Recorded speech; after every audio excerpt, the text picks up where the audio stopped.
What's up, everybody? It's Roger and James here from the DisKingdom Podcast. In this episode, we're going to be talking all about the Toy Story trailers that broke last week. We saw two of them. We saw like a teaser trailer, and then the following day, we had a reaction trailer to the trailer, but we didn't see. It was a really weird thing, and then kind of Pokemon came along and completely blew it out the water, taking away all its trending. So it was a bit of an odd kind of way of announcing these videos, don't you think? Yeah, probably not the best timing with the Pokemon trailer, but also, yeah, to release a teaser video and then to immediately release a reaction video, a homegrown reaction video. I actually kind of like it, I have to admit. The reaction video was a surprise. We had no idea that was coming, and it gave us a little bit more insight. It's not like a trailer, but we learned a little bit from it. We learned almost nothing from the teaser, so... Yeah, I actually thought the reaction was better because they introduced us to two new characters, right? And got them set up a little bit as, you know, this misfits and stuff, which I think was definitely a good idea. Yeah, and it gave us a possible idea for the setting because they're in a carnival booth or a theme park booth. You know, one of those cheap games that you can play that only one person will win, or your odds of winning are very, very poor. So possibly a hint of, you know, one of the main settings of the story. I haven't read any previews at all or plot synopses. So if you have read that, guys listening at home, and you're looking at me like going, we've known that for weeks. Well, you know, yeah. This is the only interaction I've had with Toy Story 4. But I agree with you.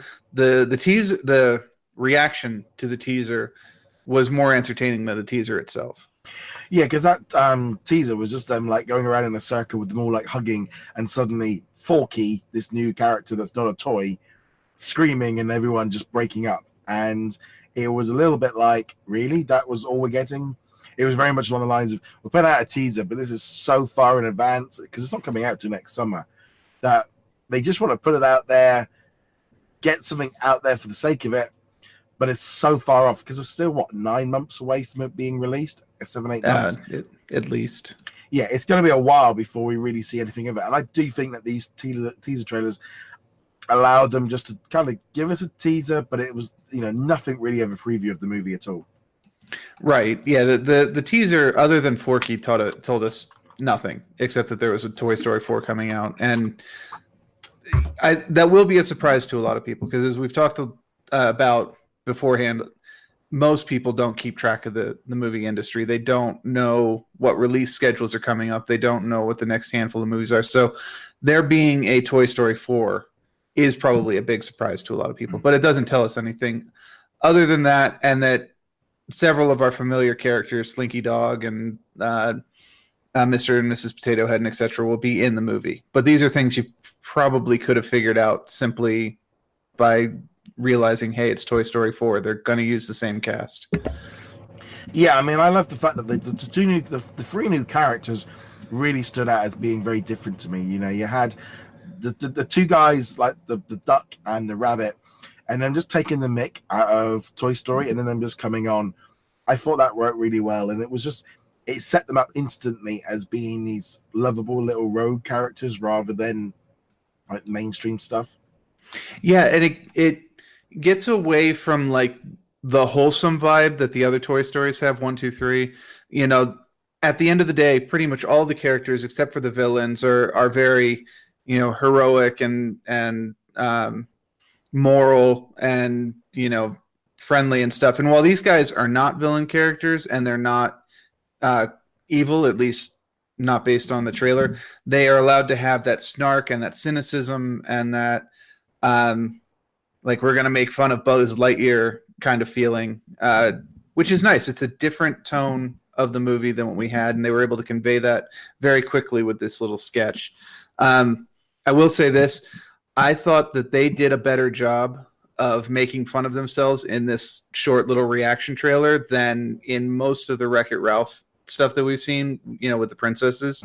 So, I mean, we'll talk about Wreck-It Ralph next time because, you know, next week or the week after. But this shows, to me at least, that Pixar's not afraid to to make fun of themselves the way that Disney kind of holds themselves back when they're doing self-parody. I mean, they've done it before. We had that, what was it, Enchanted or whatever, with the princess coming to the real world, and Gallivant, the TV show, but they're never really quite willing to go that full distance. And it looks like Pixar at least is willing to go a little further than Disney is. Yeah, I mean, it was quite a fun one. It's that kind of thing. I think of doing the two back to back, it kind of worked, but like I said, I think Detective Pikachu really came in and just stole all the thunder. I don't think that, they might not even plan for that, might not even known it, but the internet didn't really react so well to Toy Story. I think because the first trailer was so generic, it didn't really set up anything more than it's got all your characters in, it's got this new one in, and there we go. But it was just a bit of I wouldn't say it was a great teaser trailer, but it did the job. It told people that Toy Story 4 is coming out. That's what it needed to do. That's what a teaser trailer is for. The reaction video, of course, tells us more with that. And I think adding on the reaction video was a very smart idea, but they could not have predicted how the Pikachu trailer was going to absolutely destroy the internet. And I have to admit, that movie, Pikachu, looks like an absolute train wreck. However, it also looks crazy adorable, and like it's going to be a lot of just insane fun. So I'm probably going to go see that based on the trailer as well. But yeah, trailers normally don't have a very long lead time. You find out about them a couple of weeks before they come out, and I don't think the companies really plan out when trailers come out, except for, like we want the Avengers 4 trailer to be attached to Captain Marvel, so we have to have it ready by this time, that kind of thing. But that's about the extent of it. So, them dropping it the same day as Pikachu was almost entirely coincidental. And also this week they released the Dumbo trailer, which it kind of, again, it just got lost in the shuffle because there's been so much new, because it was last week was let's dump everything before the Thanksgiving break. And so it's kind of just got lost in the shuffle, and that really didn't seem to get. And also, it was I think that their teaser trailer showed too much of the movie, so therefore it just felt like an extended trailer. Whereas the Toy Story one was not based. You're not going to see any of that in the movie.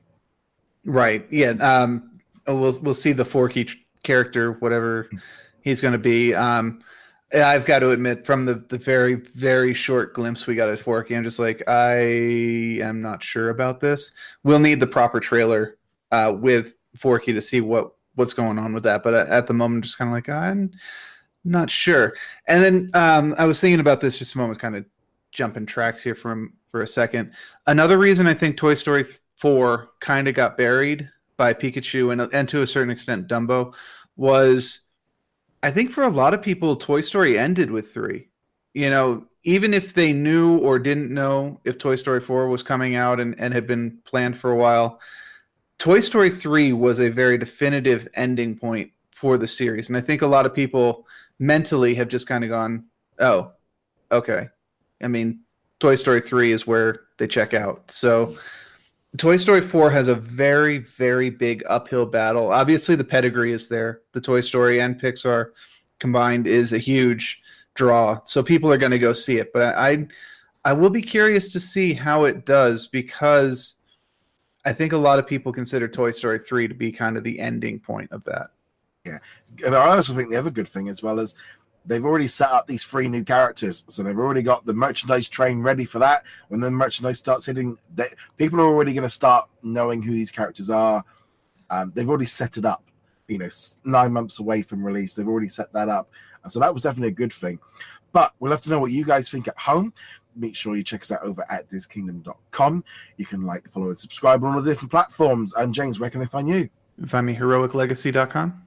And on that note, guys, thank you very much for joining us. We'll be back soon. Later.